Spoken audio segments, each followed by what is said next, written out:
Señores, estamos de regreso con Matinal. Gracias por seguir en sintonía. Vamos con nuestra primera entrevista del día. Está con nosotros Juan Ariel Jiménez, miembro del Comité Político del Partido de la Liberación Dominicana y vicepresidente de ese mismo partido.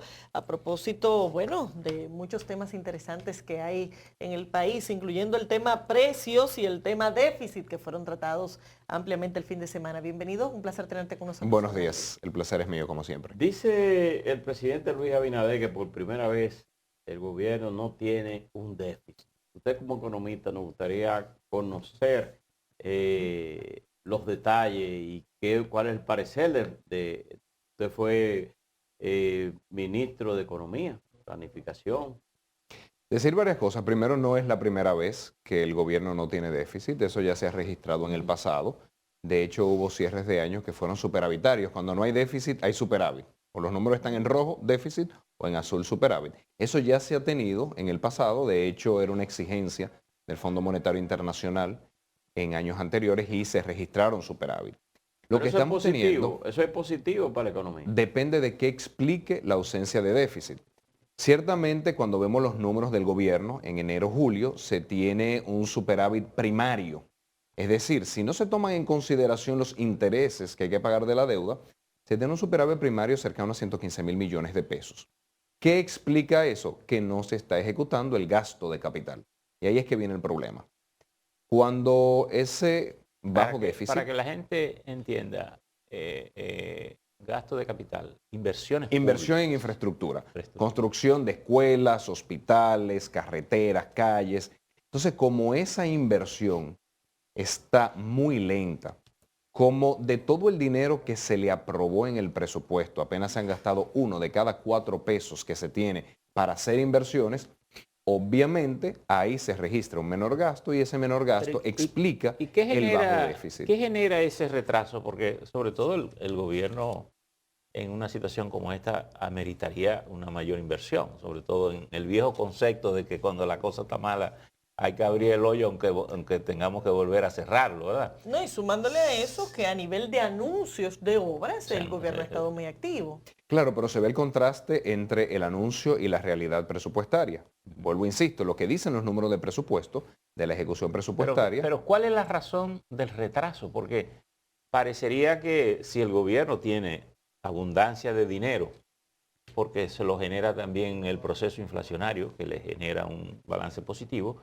¿por qué no invierte si esa inversión genera trabajo, empleos, inversión en la economía?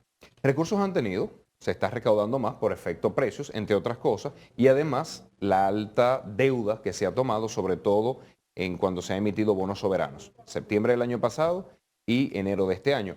Ahora, sí que toma tiempo aprender a ejecutar las obras. Las obras pueden ser de dos tipos, obra de arrastre, dígase obras anteriores que se tenían y simplemente se le da continuidad. Eso lo que requiere es que se vaya cubicando, que se vaya viendo que si antes teníamos 2 kilómetros de carretera, hoy tenemos 2.5 kilómetros y tengo que pagar ese 0.5 kilómetros más. Hay alrededor de 10 obras fundamentales y grandes que se está ejecutando en el gobierno. Bueno, se puede estar ejecutando, sobre todo, insisto, obras de arrastre que ya se hicieron los procesos de licitación. Ya hay un ingeniero que está haciendo hoyos y trabajando. Otra cosa son las obras nuevas, que son las que hay que elaborar un pliego de condiciones, sacar una licitación, adjudicar, y ese proceso ciertamente es complejo y toma un tiempo aprenderlo. Ahora, de las obras anteriores, escuelas, hospitales, carreteras, también eso va lento. Y eso indica que, insisto, solamente 1 de cada 4 pesos que hay aprobado en el presupuesto es lo que se ha gastado en inversión. ¿Y cuáles son las instituciones o los sectores que están acumulando esa subejecución? Básicamente, cuando hablamos de obra de inversión, estamos hablando de 4 entidades. Primero, el Ministerio de Obras Públicas. Es quizás uno de los ministerios que mayor retraso tiene. Y que ya se había identificado en el primer trimestre del año esa subejecución. Ellos habían dicho incluso en su momento que si bien se había presentado para los primeros meses del año, esperaban compensar esa lentitud a nivel de julio y agosto. Bueno, no se ha dado en julio y agosto, quizás se dé ahora en el periodo septiembre-diciembre, pero julio y agosto no se ha dado, al menos por lo que indican las estadísticas. Estamos hablando también de lo que es hoy el Ministerio de Vivienda y Edificaciones Públicas, que anteriormente sería hoy soy el INVI. Estamos hablando también del Ministerio de Educación, con las construcciones de aulas, con las reparaciones que requieren las escuelas todos los años. En el caso del INVI es muy reciente su armadura. Me imagino que deben estar haciendo todavía hasta algunos arreglos de espacio. Sin embargo, tenían presupuesto asignado. Ariel, sí, tenían presupuesto asignado. Tú lo que estás diciendo, o sea, que el gobierno no está haciendo las inversiones. Efectivamente. Y por eso, obviamente, si no se está gastando ese dinero de inversión, ese dinero está sobrando, por así decirlo. ¿Y cómo eso va a impactar entonces el crecimiento económico que se supone que estamos proyectando y que tanto el Banco Central ha dicho que será un crecimiento positivo, pero también la CEPAL ha anticipado que creceremos al menos un 8% en el 2021? Y todos los países del mundo están creciendo. Crecimiento. Claro, todos los países del mundo están creciendo porque nos estamos recuperando de la caída previa. Es como me caí 10 pisos y llevo 8 que he subido. Entonces, también hay un efecto estadístico. Quizá ahí habría que hablar más de recuperación. Sí, claro. Es una recuperación, es recuperar, digamos, los niveles previos a la pandemia, que va a ser un proceso que ojalá y se dé este año. Ahora, si hubiésemos tenido una buena inversión pública, hoy en día tuviéramos menor desempleo, hoy en día tuviéramos un mayor crecimiento y digamos que un bienestar mayor en sentido Se general. habló recientemente y hubo una discusión con el Leonel Fernández y el gobernador del Banco Central en el sentido de que la economía había crecido 13.3, decía el gobernador del Banco Central, y Leonel Fernández decía que se había crecido 0.3. Usted como economista, ¿cuál es la valoración que tiene sobre el crecimiento económico de la República Dominicana? Yo no cuestionaría los datos del Banco Central. No me parece que sea correcto y no me parece que sea una buena política. No es ahí donde tenemos que concentrar nuestro discurso. Yo creo las informaciones que del Banco Central, conozco los equipos que lo trabajan y tienen una alta seriedad y ética profesional. Otra cosa es qué esperamos de ese crecimiento. ¿Es un crecimiento que está generando empleo, que no está generando empleo? ¿Un crecimiento que está impactando la vida de los pobres o no? Eso es otra cosa, pero discutir, ese no es el número, este sí es el número. Esas son discusiones estériles que tenemos que superar ya en la política. Y para tú contrarrestar esos números tendría que hacer un estudio paralelo, diferente, que no siempre también es fácil. Eso es como negar una encuesta, ¿verdad? Claro, recabar una serie de informaciones que nadie tiene la capacidad como la tiene el Banco Central y con técnicas estadísticas especializadas. Entonces yo sí que no entro en ese tipo de política de estar cuestionando los datos que de otros. ¿Y cuál es el rumbo que usted ve en la economía? Yo creo que hay varias cosas. Primero, nos estamos recuperando. Todavía no para cantar victoria, porque a veces cantar victoria demasiado temprano crea sus problemas. Pero nos estamos recuperando, se está recuperando el empleo, no con la rapidez que pudiésemos tener si la inversión pública fuera tan dinámica como esperábamos. Ahora, hay elementos problemáticos como son los precios. Ciertamente la familia dominicana hoy en día está experimentando un alza de precios que golpea mucho su bienestar. Está experimentando comida cada vez más cara, está experimentando viviendas cada vez más caras.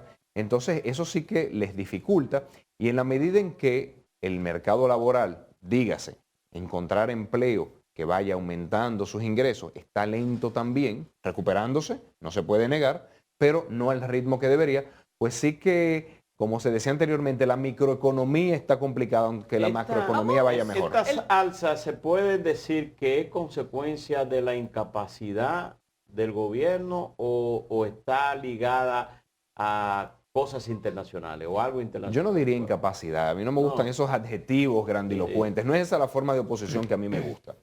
Okay. Hay que decir ¿A qué usted sinceramente, atribuye el incremento de los precios? hay dos cosas.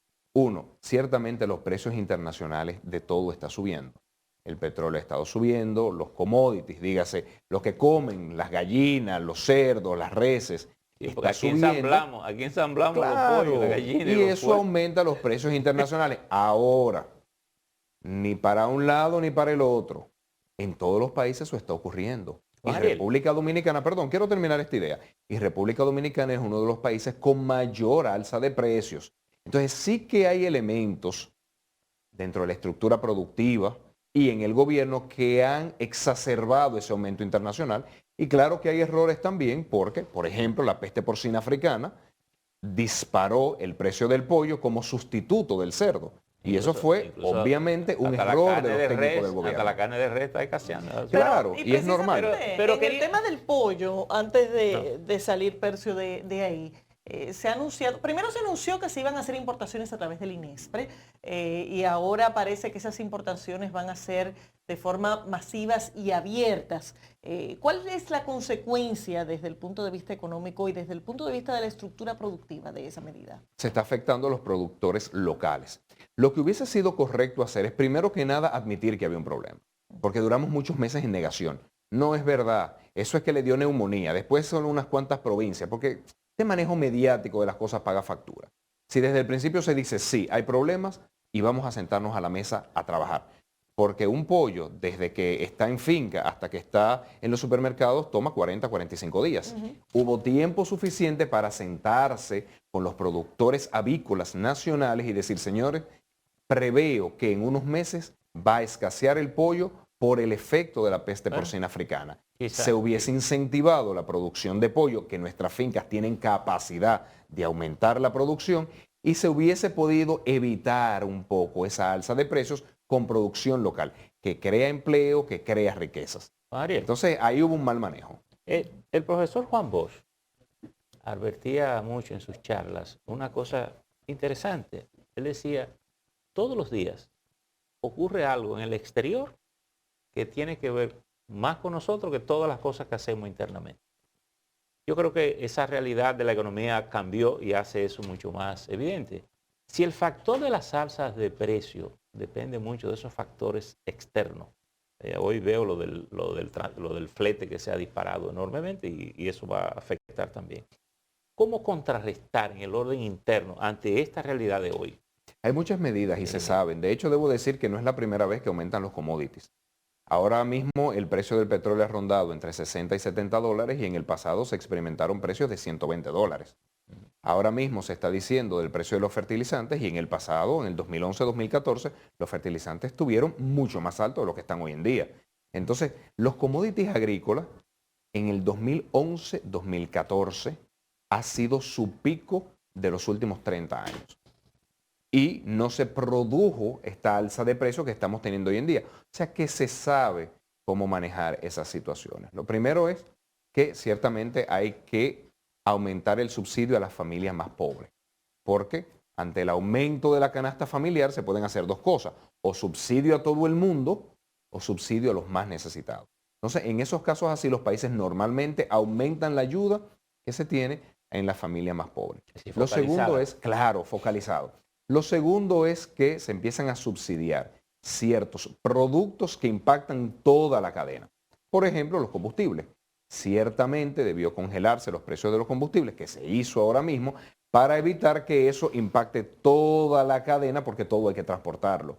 Eso es una medida de uno evitar esa dinámica inflacionaria que se viene realizando. Que el flete también va a aumentar. Ha aumentado ya el flete. Que Ha va a aumentado. seguir aumentando. Va a seguir Sí, aumentando. Va a continuar sí. aumentando. Sobre todo el flete que viene desde China, porque hay unos entaponamientos en los puertos chinos que han complicado mucho el asunto. Otro elemento que se puede realizar es cambiar el cobro en aduanas, que se utilicen los fletes anteriores y sentarse con los productores locales para aumentar producción. Esas son distintas estrategias, algunas de las cuales ya se están haciendo, porque tampoco podemos ver todo negativo. Poco tarde, pero ya se están haciendo y yo espero que los precios ya no experimenten esas alzas que vimos en meses anteriores. Juan Ariel, ¿cuál es la evaluación que ustedes están haciendo del comportamiento del mercado laboral a nivel actual? El gobierno impulsó desde el Comité Nacional de Salarios un aumento salarial significativo, sobre todo en algunos rangos específicos a raíz de la reclasificación de las empresas que se hizo, pero al mismo tiempo se han ido recuperando muchos de los empleos que se habían perdido o que estaban en una situación de suspensión. Al día de hoy, ¿cuál es la situación y qué más se necesita hacer para que el mercado laboral termine su recuperación? Al día de hoy todavía no alcanzamos las cifras de empleo que se tenían previo a la pandemia.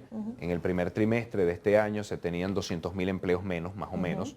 Yo estimo que el segundo trimestre de este año, que todavía no han salido las estadísticas, tendremos entre 50.000 y 70.000 empleos menos previo a la pandemia. O sea que nos hemos ido recuperando.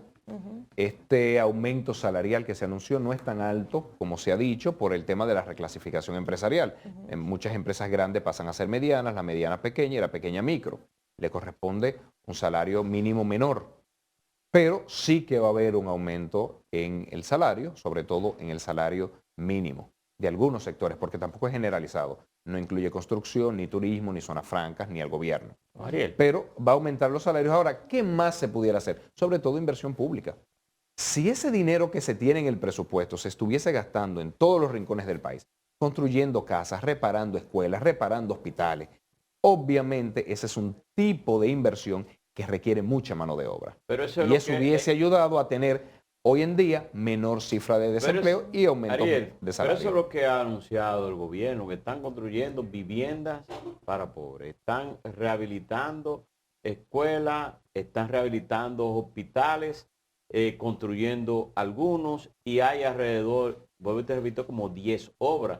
Entonces, ¿esos son anuncios que no se están ejecutando o Lo que pasa es que los economistas no, nos fiamos de los números. Entonces, el gobierno puede anunciar lo que sea, el economista va a ver los números para ver la realidad. Y los números que publique el mismo gobierno indican que la inversión pública está muy rezagada. Perdón, quiero decir esta idea. Tenemos el menor nivel de inversión pública como porcentaje del PIB de los últimos 40 años. Eso es una cifra que nos debe preocupar. ahora, el gobierno ha dejado de publicar la página de presupuesto en los últimos 3 meses. La ejecución de los gastos. La ejecución. De los pagos Es decir, los distribuidos pagos, por la servidor. inversión, el asunto. Yo la reviso mucho. Hubo una semana que sí se tumbó, sobre todo luego del primer año, pero no puedo decir, porque la chequeo constantemente, no puedo decir que haya durado mucho tiempo. Percio se refiere a la que salía en los periódicos. La que está- Ah, ya entiendo. No, es que yo ahí sí estoy en el mundo digital. Sí, sí. Bueno, Ariel, muchísimas gracias. Pero hay una cosa final que quería tocarle antes de que se vaya, por su condición incluso de vicepresidente y miembro del comité político. ¿Cuál es la posición del partido frente a la convocatoria del presidente para el diálogo y las 12 reformas? Yo creo que es una convocatoria positiva. Primero que nada, el Partido de la Liberación Dominicana implementó mecanismos de diálogo para buscar soluciones a los problemas. Está el pacto educativo, el pacto eléctrico, la misma estrategia nacional de desarrollo, que fue ampliamente participativa. O sea que nosotros apoyamos todos esos procesos y además, y esto es algo muy importante, yo creo que tenemos que ir cambiando un poco el discurso político. En los últimos meses ha estado demasiado contaminado de desconsideraciones, acusaciones, ofensas. Entonces yo creo que es hora de que en política volvamos a tener los problemas de los ciudadanos en el centro de la discusión. En vez de estar discutiendo, todo lo hicieron mal, no saben gobernar, no dejaron nada hecho, no, que volvamos a tener al ciudadano en el centro. ¿Qué está afectando al ciudadano y cómo todos podemos y debemos contribuir a esa mejoría? Porque tener un diálogo político tan contaminado, tan cargado de adjetivos y desconsideraciones, lo que va es alejando a los políticos del ciudadano común. Y eso es bastante peligroso. Y los países que han caído ahí terminan teniendo una inestabilidad preocupante. Entonces, yo creo que esta es una oportunidad muy positiva de volvamos a la mesa del diálogo, porque este país lo tenemos que construir entre todos. Juan Ariel, y para cerrar, y aunque el tiempo nunca da, y a propósito del diálogo, quisiera tu impresión rápidamente sobre 2 temas. El tema de la reforma fiscal, a propósito de que el presidente dijo aquí mismo en Grupo Telemicro la semana pasada de que esa reforma tenía que orientarse a que paguen más aquellos que ganan más, número 1. Y número 2, el tema de la seguridad social, a propósito de un debate que ha ido tomando fuerza, de tratar de ver cómo se cambia de un sistema de capitalización individual a un sistema de reparto, algo que evidentemente había sido plasmado desde el 2001 en nuestra ley y parece que va a ser objeto de debates en el diálogo nacional. Gracias, Laura, porque las dos discusiones están relacionadas. Cuando hablamos, y empiezo por la última pregunta, cuando hablamos de cambiar de un sistema de capitalización a un sistema de reparto, estamos diciendo que las pensiones, en lugar de cada quien acumularla con lo que paga de su salario, lo va a pagar el gobierno. Eso es un sistema de reparto.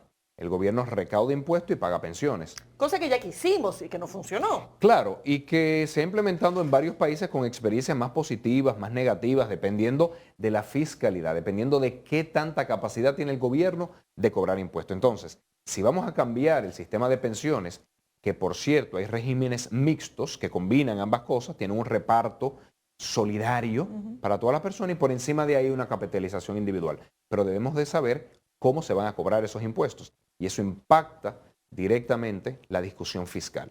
Una discusión fiscal que debería empezar porque el gobierno dijo en su programa de gobierno, en la página 185, que había 129.000 millones de pesos mal utilizados. Entonces yo creo que por ahí debe iniciar la discusión. Ustedes habían identificado esa cantidad, díganos qué tanto pueden reducir para mejorar la fiscalidad. Y lo segundo, pues sí estaría de acuerdo que toda reforma tributaria debe cargar a los que más pueden pagar.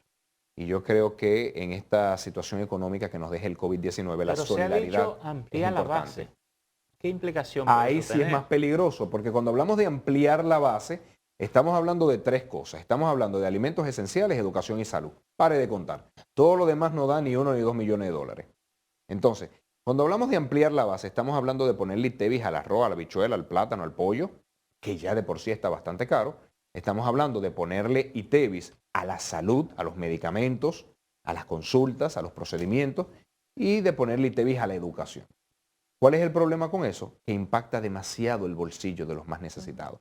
Entonces, no, es inconsistente hablar de que los que más pueden más paguen y de ampliar la base. además, ambas cosas son y contradictorias. además bajaría el impuesto a lo de mayores ingresos. Porque si usted baja de 18 a 16 el ITEVI o a 12, le estaría bajando los impuestos a los... Puede ser una reforma regresiva, dígase que impacte más a los que menos pueden. Bueno, el debate va para largo y ya veremos cómo ese tema se va abordando a nivel del diálogo nacional. De hecho, tú eres de los representantes, así que supongo que pronto te tendremos nuevamente por aquí. Señores, despedimos a Juan Ariel Jiménez, miembro del Comité Político y vicepresidente del Partido de la Liberación Dominicana.